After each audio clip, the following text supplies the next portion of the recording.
Hoje quem veio aqui para a gravação foi a minha querida Cristal, a minha amada Cristal. Vá, minha bichinha, vá. No episódio de hoje, desta série, O Saber Universal, a história do homem por meio de sua biografia, o nosso personagem é Caio Júlio César. Ave César. Sempre gravado ao vivo daqui da Academia Lato Senso do Instituto Capuí Filmes. Lembrando de que nenhum grande homem vive em vão. A história da humanidade não é mais do que a biografia dos grandes homens e das grandes mulheres. E eu sou Jonas Luiz da Silva, de Capuí. Ave César. Os piratas do Mediterrâneo estavam longe de avaliar o perigo que representaria para eles aquele prisioneiro. O jovem romano, de tez clara, olhos escuros e lábios grossos, pareceu-lhes desde logo um nobre. Por isso, lhe fixaram um resgate de 20 talentos. Mas Júlio César, rindo-lhes na cara, afirmou que não volta menos de 50, e jurou que, uma vez livre, voltaria e executar-los-ia todos. Logo que César foi resgatado, decidiu cumprir a sua palavra. Chefiando uma expedição naval, recuperou os 50 talentos, aprisionou os seus próprios captores e assistiu ao enforcamento de todos eles.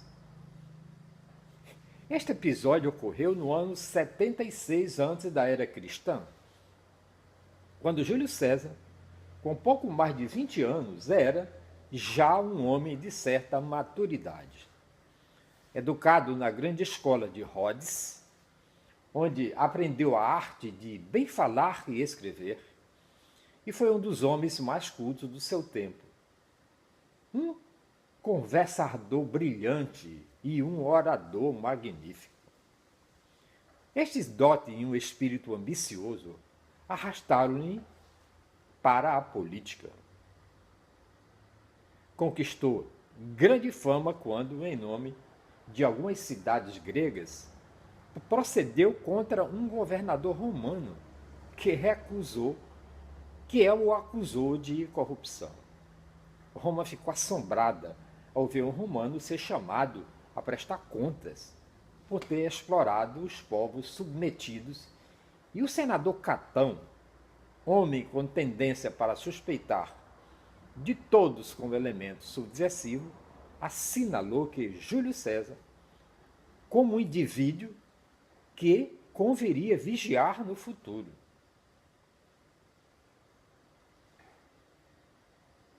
Para alcançar o poder, Júlio César tanto se associava a elementos das classes mais baixas como das mais altas. Tornou-se um libertino e entregue a todas as libertinagens, e divorciou-se da segunda mulher, alegando que a mulher de César deveria estar acima de qualquer suspeita, o que não acontecia com ela. E ficou aquela frase que hoje ainda repetimos, que a mulher de César não precisa só parecer honesta, ela tem que ser honesta. E em determinada altura, e depois de haver já dissipado vários anos, César resolveu despir-se de todos os seus vícios, como faria de qualquer ornamento sórdido. Aceitou o cargo de governador da Espanha Ocidental, onde rebusteceu o próprio corpo, passando dias e noites a cavalo. Compartilhou das fadigas e das privações dos seus soldados, forjando assim o físico, o espírito, em verdadeiros instrumentos de aço, com uma tenacidade infatigável, através do calor e da poeira, do vento e da chuva, combateu os rebeldes que infestavam o país que então governava. E presumindo-os, chegou às orlas do Atlântico, anexando esta área, que hoje é Portugal, ao Império Romano. Ao regressar a Roma, César foi eleito cônsul por unanimidade. Já investido do novo cargo, redigiu uma lei segundo a qual seriam distribuídas gratuitamente terras aos veteranos da guerra no estrangeiro. Até essa data, o legionário podia se dar-se satisfeito quando, uma vez licenciado, conseguia receber os salários atrasados. E, sem embargo, a classe senatorial apoderava-se das terras do domínio público para especular com elas. O Senado opôs-se tenazmente à proposta de César, que decidiu, então, levar a sua lei ao Fórum, a grande praça situada no coração de Roma, e submetê-la ao voto da plebe. Embora a Constituição permitisse este procedimento, Roma inteira ficou surpreendida por ver o seu jovem cônsul descer e consultar o povo. César conseguiu que o ídolo do momento, Pompeu o Grande, o apoiasse no rosto, que é a plataforma de pedra destinada aos oradores e que ainda hoje se pode ver nas ruínas de Roma antiga. O povo manifestou a sua aprovação de forma estrondosa.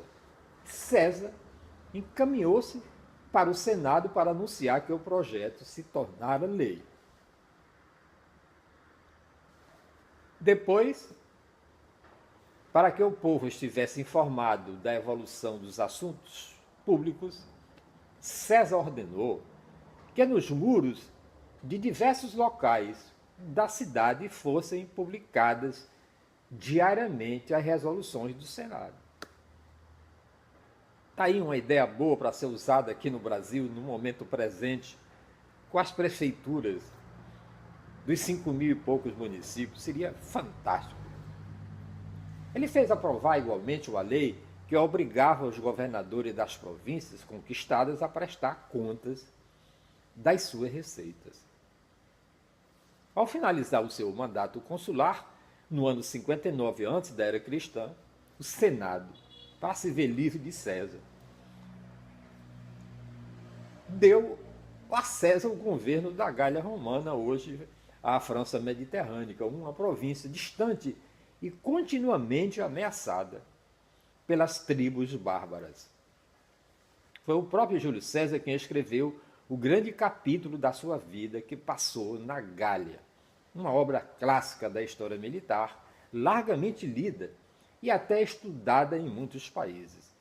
Nas classes de latim, De Bello Gallico, a Guerra Gálica. Porém, a complexa gramática latina escurece algumas dos seus passos mais empolgantes e coloridos. As flechas sibilantes, o pé efervescente lançado na muralha situada sobre os atacantes, a caravana de carros surpreendida pela cavalaria, a meio de um rio, os gritos selvagens das mulheres gaulesas. Uma ameaça maior ainda era a que lhe vinha dos germanos, em que, em grande número, emanavam das suas florestas e acometiam as legiões romanas da Alsácia, situada a este de França. César derrotou-lhe ali e mais tarde, quando construiu a primeira ponte sobre o rio Meno, perto de Remagem, levou-lhes a guerra ao próprio país. Os belgas foram igualmente vencidos junto dos rios Marne, Mosa, Sanha e Somme. Em duas expedições que levou a cabo para castigar os bretões hostis, atravessou a prancha e derrotou o exército bretão. Durante 8 anos, e foi obrigado a acudir diversas diversos pontos da Gália para pacificar os revoltosos, mas conseguiu finalmente convertê-los em leais súditos toda a França e a Bélgica.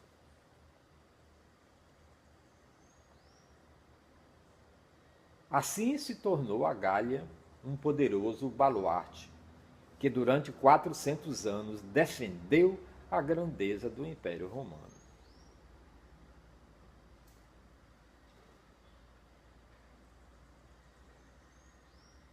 E as leis, a língua, a literatura e a arquitetura da França dos nossos dias mostram bem a riqueza da herança que receberam de César. A glória alcançada por este grande general foi motivo de consternação para o partido denominado os Optimates, que representava a aristocracia privilegiada. Pompeu, que o chefiava, sentia também uma terrível inveja pelos novos louros de César. Assim, quando César, que regressava a Roma e fez parar as suas tropas vitoriosas no Vale do Pó, ao norte de Roma, o Senado abriu um inquérito sobre ele, fazendo ressuscitar velhos escândalos, e ordenou-lhe, finalmente, que licenciasse o exército, dispensasse todo mundo e se apresentasse em Roma para ser julgado. César, porém, sabia que as suas tropas o seguiriam por toda parte. Ninguém como ele se apercebera de que a República, outrora gloriosa, estava em declínio. O Senado tinha se apoderado do poder executivo e Pompeu era o dócil instrumento dos senadores.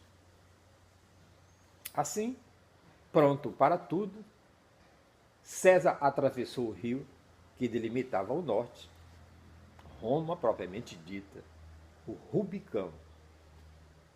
Encontrava-se agora em guerra com o Senado. As legiões enviadas para deter César acabaram por juntar-se às suas. Quando o exército, agora engrossado, avançou sobre Roma, Pompeu fugiu para o norte da Grécia, onde tinha a maior parte das suas tropas. E ali, em Farsália, a 9 de agosto do ano 48 antes da era cristã, os dois gênios militares da época mediram suas forças. No fim do dia, César era o senhor do mundo, Pompeu, um fugitivo. Pompeu partiu para o Egito com a intenção de provocar uma sublevação contra Roma, e César foi em sua perseguição. Ptolomeu, o jovem rei do Egito, já tinha, entretanto, mandado assassinar Pompeu para oferecer a César a cabeça do vencido, crente de que, com isso, ganharia as boas graças de César. Este, porém, com grande surpresa para Ptolomeu, ficou horrorizado com semelhante ato. Ptolomeu havia destronado sua irmã, Cleópatra, embora, segundo a determinação do pai, devessem reinar os dois conjuntamente. A jovem rainha saudava agora César como seu vencedor. De acordo com as tradições, Cleópatra achou meios de ir à sua presença envolvendo-se num valioso tapete que queria lhe oferecer para venda ao romano. Quando o tapete foi desenrolado, surgiu a jovem rainha do Egito, loira. Ela não era egípcia de sangue, mas grega macedônica, com uma voz semelhante a uma música sedutora, um corpo com a graça de uma bailarina, um coração frio, um sangue ardente e um espírito sempre preocupado com a política, mesmo nos seus momentos de amor.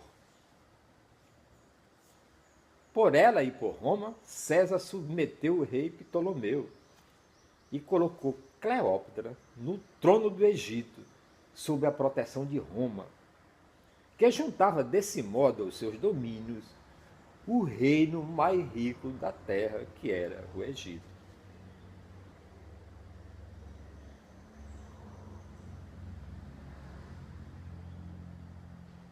No idílio, que se tornou imortal, César e Cleópatra visitaram o Nilo acima, escoltado por 400 embarcações cheias de soldados, criados, músicos, flores, vinhos e iguarias.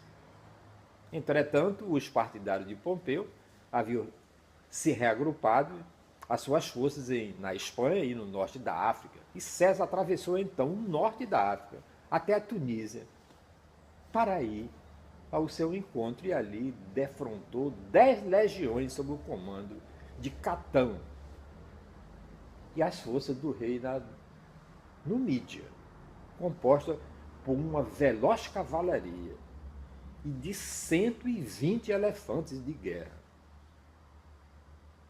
Precisamente nas vésperas da batalha de Tapso, um velho inimigo se apoderou de César, a epilepsia. Contudo, com grande serenidade que lhe era peculiar, atentou às suas tropas, já fortemente depalduradas, e deu instruções aos chefes, antes de cair em estado de inconsciência. Quando recuperou os sentidos, já as legiões de Catão não existiam, e o rei da Numídia havia perdido o trono. César regressou triunfante a Roma tempos depois, acompanhado de Cleópatra e do filho de ambos, Cesarion. Durante 4 dias, e a pinhada urbe foi cenário dos mais diversos espetáculos, banquetes, jogos e cortejos. Grinaldas e bandeiras enchiam de cor o ar luminoso e cálido. O pavimento estremecia sob os passos dos que transpiravam os resplandecentes despojos de guerra. Sobre a marcha, arrastando os cativos, e sob trepidante rodar do carro em que seguia o triunfador, de pé e coroado de louros. Atrás dele seguiu as suas legiões, homens cobertos de cicatrizes e bronzeados pelo sol que desfilava ao som das trombetas, enquanto Roma inteira proclamava a sua glória. Nas arenas iluminadas à noite por archotes e resguardada durante o dia por todos de seda, o povo assistiu à corrida de carros, simulacros de batalhas navais, caçadas africanas com 400 leões, danças guerreiras e asiáticas e bailados gregos. Perante César triunfante, o Senado excedia-se agora em servilismo.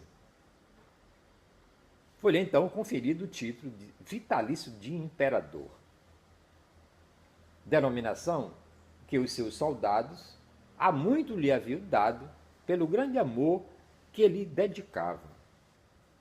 César viu então, em tal honra, um estímulo para que reformasse o governo de Roma, organizado há séculos para servir uma pequena cidade-estado, o que não estava de acordo e com os vastos territórios que dominava atualmente.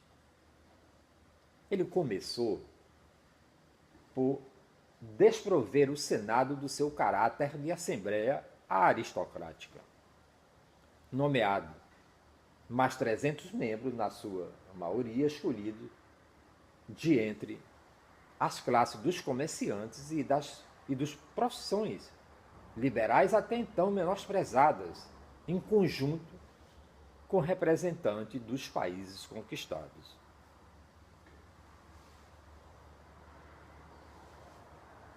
concedeu a cidadania romana aos filhos dos escravos libertos e aos gauleses propôs-se torná-los extensiva à dos homens livres do império. Deu ainda a liberdade de culto aos judeus perseguidos. Para evitar e que afluísse a Roma, já superpovoado os soldados licenciados e todos aqueles que se encontravam sem emprego, fundou colônias em Sevilha, Arles, Corinto e Cartago, nas quais se fixaram 80.000 pessoas, pondo em prática um vasto plano de obras públicas que incluía a desobstrução de terras e o embelezamento da capital, e deu trabalho a milhares de homens. Restabeleceu o padrão ouro para dar estabilidade da moeda e tirou do Senado o direito de nomear os magistrados. O próprio calendário foi reformado. O primitivo mês romano perdia o mês lunar de 28 dias. Porém, segundo a vontade do cônsul que se encontrasse no Budeu, os anos podiam ser acrescentados tantos em dias como em meses. O desajustamento entre o calendário e as estações era tal que o outono, por exemplo, caía no mês de julho, assim chamado em honra de Júlio César. Aconselhado por um astrônomo egípcio, vindo expressamente de Alexandria, César decretou uma reforma pela qual estabeleceu o ano de 365 dias e um ano bissexto de 4 em 4 anos, que é o calendário atual da humanidade. Mas o tempo, como quer que Júlio César demarcasse, aproximava-se inexorável dos idos de 15 de março do ano 44 antes da era cristã. Shakespeare, baseando-se na biografia de César que Plutarco incluía nas suas vidas, oferece-nos uma tragédia histórica em que relata corretamente os fatos essenciais, mas em que lhe altera o significado. A verdade é que os conspiradores, a maior parte dos quais devia a César, não só a sua fortuna, como até a própria vida, procediu-se em defesa não dos direitos do povo, mas dos privilégios da sua classe que estavam agora a ser ameaçados. O atentado consumou-se em presença de todo o Senado. Casca, aproximando-se furtivamente de César pelas costas, desferiu o primeiro golpe sobre as costas. César voltou-se e respondeu à agressão com a única arma de que dispunha, um estilo de escrever. Os restantes conspiradores cercaram-no e deram-lhe 23 golpes. Embora com a vista turva pelo sangue que emanava de uma ferida que Cássio lhe havia produzido no rosto com um punhal, César viu ainda Brutus, que possivelmente era seu filho, avançar empunhando uma espada que lhe cravou nas entranhas. As suas últimas palavras, pronunciadas em grego, foram kai su kenon. Alguns historiadores dizem ter sido em latim. Tu quoque filii. Também tu, meu filho. E caiu morto aos pés da estátua do seu velho inimigo, Pompeu. Todos os que assistiram à trágica cena fugiram, e quando os conspiradores, brandindo as armas ensanguentadas, falaram de liberdade, não suscitaram gritos de aplausos, mas sim de pânico. A dor do povo tornou-se ainda mais profunda com a célebre oração fúnebre de Marco Antônio ante o cadáver ensanguentado de César, que mais tarde e foi queimado numa pira no fórum. Mas a obra de César não desapareceu com a sua morte. César trouxe a milhões de infelizes de todo o mundo mediterrâneo o governo mais justo, mais brando e inteligente que eles haviam conhecido. Concedeu e realizou, em parte, um mundo de homens livres, unidos, numa só e grandiosa comunidade, e assentou os alicerces do Império Romano, base perdurável da nossa civilização ocidental. No próximo episódio desta série, o saber universal, a história do homem por meio de sua biografia. O nosso personagem será Dr. Albert Schweitzer, o filósofo da selva, sempre gravado ao vivo daqui da Academia Lato Senso do Instituto de Capri Filmes. Lembrando de que nenhum grande homem vive em vão, e de que a história da humanidade não é mais do que a biografia dos grandes homens e das grandes mulheres. E eu sou o Jonas Luiz da Silva, de Capuí. Quero aproveitar para lhe agradecer muitíssimo por você estar recomendando o nosso canal Jardim do EDTV no YouTube. Porque é muito importante a sua participação, não só como ouvinte, mas que você possa curtir, comentar, sugerir temas e recomendar aos seus milhões de amigos. Porque somente assim,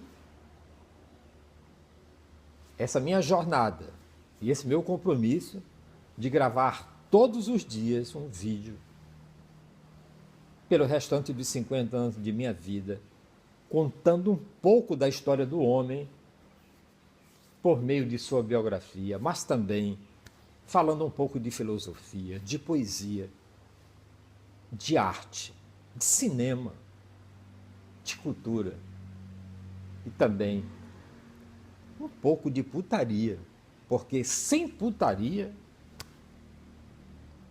eu não consigo viver por mais 50 anos desta minha breve e maravilhosa vida. Muitíssimo obrigado.